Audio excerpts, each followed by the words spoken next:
The last presentation before lunch will be by Rosalind Williams and John Zambry on Project CARE in Essex County, New Jersey. Rosalind Williams. Thank you. Good evening. Project CARE became operational in Essex County, New Jersey in June of 1986 with the establishment of one team of volunteers. Since that time, 3 other teams have been established. The mission of Project CARE is to combat juvenile delinquency by linking the community with the judiciary and develop a partnership that is beneficial to the juvenile offenders, their family members, the community, and the probation department. The program provides teams of volunteers who reside or work in the community and act as mentors, tutors, advocates, counselors, and to help reshape antisocial behavior and guide youthful offenders toward positive goals. Project CARE has serviced more than 250 juvenile offenders. The 4 teams of volunteers have accomplished goals far exceeding their expectations. These juveniles and their family members have benefited in the areas of education, housing, budgeting, goal setting, neighborhood respect, and responsibility. A brief example of a juvenile who made improvements in Project CARE will best serve to illustrate the novelty, value, significance, and replication of the project. Harry's case was brought before a 10-member community team after the probation department conducted an investigation of his criminal and social background. Harry's prior juvenile record consisted of 14 burglaries and thefts. He was not in school, nor was he employed. This 16-year-old youth was angry with his parents. His father was an unemployed machine worker laid off due to substance abuse. His mother was a registered nurse. The family owned their own home, but was in danger of losing their home due to too late mortgage payments. Harry's mother was securing an attorney to begin divorce proceedings. His sister was unemployed and living at home. The entire family was brought before the team of volunteers for an initial interview and acceptance for supervision. Harry's case was acceptable on the condition that the entire family attend the monthly meetings with him. Within 3 months, Harry returned to school. His father obtained a new job and began attending daily counseling. His mother put the divorce on hold, and the mortgage payments were brought up to date. For the 2 years Harry was with the Project CARE community team, they worked to help him remain trouble-free and in school. This community team consisted of a real estate broker who was able to suggest ways of saving the family home, a police officer who became his mentor, a counselor from the Boys Girls Club who planned recreational activities, a welfare worker who supplied information regarding medical and financial assistance and subsequent employment for the sister. The agency social worker referred the father to counseling. Through the efforts of a teacher, Harry was inspired to study. An attorney took him to the local law school to observe court proceedings, and the school guidance counselor secured financial aid for Harry, who entered Jersey City State College in the fall of 1990. The family has become independent of all agency intervention.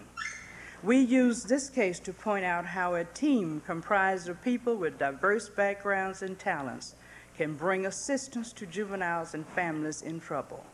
It also points out that in dealing with juvenile delinquents, it is necessary to treat the entire family. Project CARE can be replicated anywhere there is a concerned group of citizens willing to donate their time and energy to help youngsters and families in need of assistance. Project CARE can and will affect change in the lives of troubled people. Thank you. Mr. Zambry, do you wish to? That's the presentation. That's it, right. Questions from the, yes, Ellen. I wonder to what extent you think this has changed the way the probation department works. What are the implications for the effect of this innovative program on the functioning of the larger system of probation in your state? Yes, traditionally probation officers, we don't really get to see juveniles on a regular basis. We don't spend that much time with them. We don't have the time. They're turning out so many cases to us on probation these days that if we get 5 or 10 minutes with a juvenile on a Monday evening, it's quite a bit. We find now that with Project CARE, we can spend more time with the volunteers, with the parents, do more intensive supervision as juvenile probationers. I think it's the wave of the future, actually. Thanks. You identified in some of your own information the difficulty or the challenge of revitalizing volunteers. Would you elaborate on that? How do you do that? Because it would be a major concern of the people who support. Yes, the volunteers that we have, we go out into the community. We do quite a bit of recruiting. We try not to, you can very easily burn out a volunteer, not to have too many meetings, but to have 1 or 2 meetings a month, and then let the volunteer do a lot of the work on his or her own with the juvenile. It's not a big brother thing. They're actually included in the process. We have contracts drawn up. They're included in the process of enforcing court orders. So they're very vitalized, believe me. Are there other? Yes, Margot. I'm interested in the numbers of people that you're serving. I think you said that there've been 250 offenders, and it's been going for 8 years. That's about 30 a year. Is that right? We, at any one time, have 40 juveniles in the program. There are 4 teams in Essex County. At any one time, as I said, there are 10 juveniles on each team. Due to funding, we just don't have the time. Myself, for example, I have a primary caseload of 50 juveniles, and I do a team on top of that. So we don't have the funding available to really replicate the program in our own county.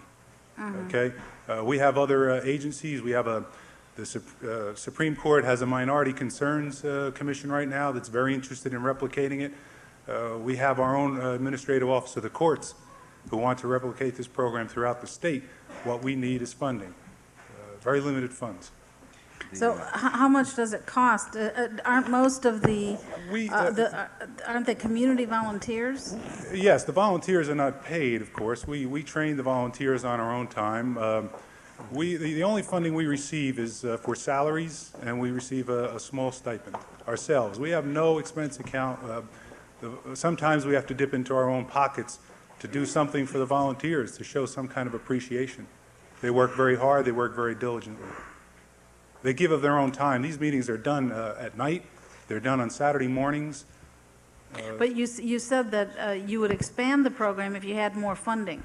Yes, of course. So what would the funding would be for additional probation officers? To hire additional help, sure, to hire additional probation officers, to, again, have some kind of expense account that we could do more. We don't even have a vehicle to transport probationers to events that we would take them to. We have to do that with our own vehicles. Yeah. Hubert Williams. The program seems to be very interesting in terms of its creative approach, but there's an obstacle here, and I was wondering if you'd help us address that issue. Essex has a humongous problem with juvenile systems, busting apart at the seams. This program has been in existence for 8 years. It services a population of 40 people per annum. If in fact the system, so therefore, even though it's a great idea, it's not a drop in the bucket in terms of actually addressing the scope and magnitude of the problem that exists in Essex County. How would you respond to that? Okay, first of all, Mr. Williams, we don't service 40 juveniles a year. At any one time, for example, right now we have 40 in the program. But during the year, we do take in new clients, discharge clients, so we service a number of individuals during the year. The problem, as you well know in Essex County, being a police director in Newark, we have very limited resources in the probation department. We have, as I said, cases turned out to us on a daily basis that we are ourselves overwhelmed, okay? We do need funding. We do need more manpower. We are a drop in the bucket, but again, with funding and with additional manpower and with the support of the Administrative Office of the Courts, with the support of the county freeholders and so forth, we can expand the program in our own county. This thing, as I said before, it's new, it's only 8 years old, we have time, and with expansion, we can be more than a drop in the bucket. We could fill the bucket. Thank you. Our time is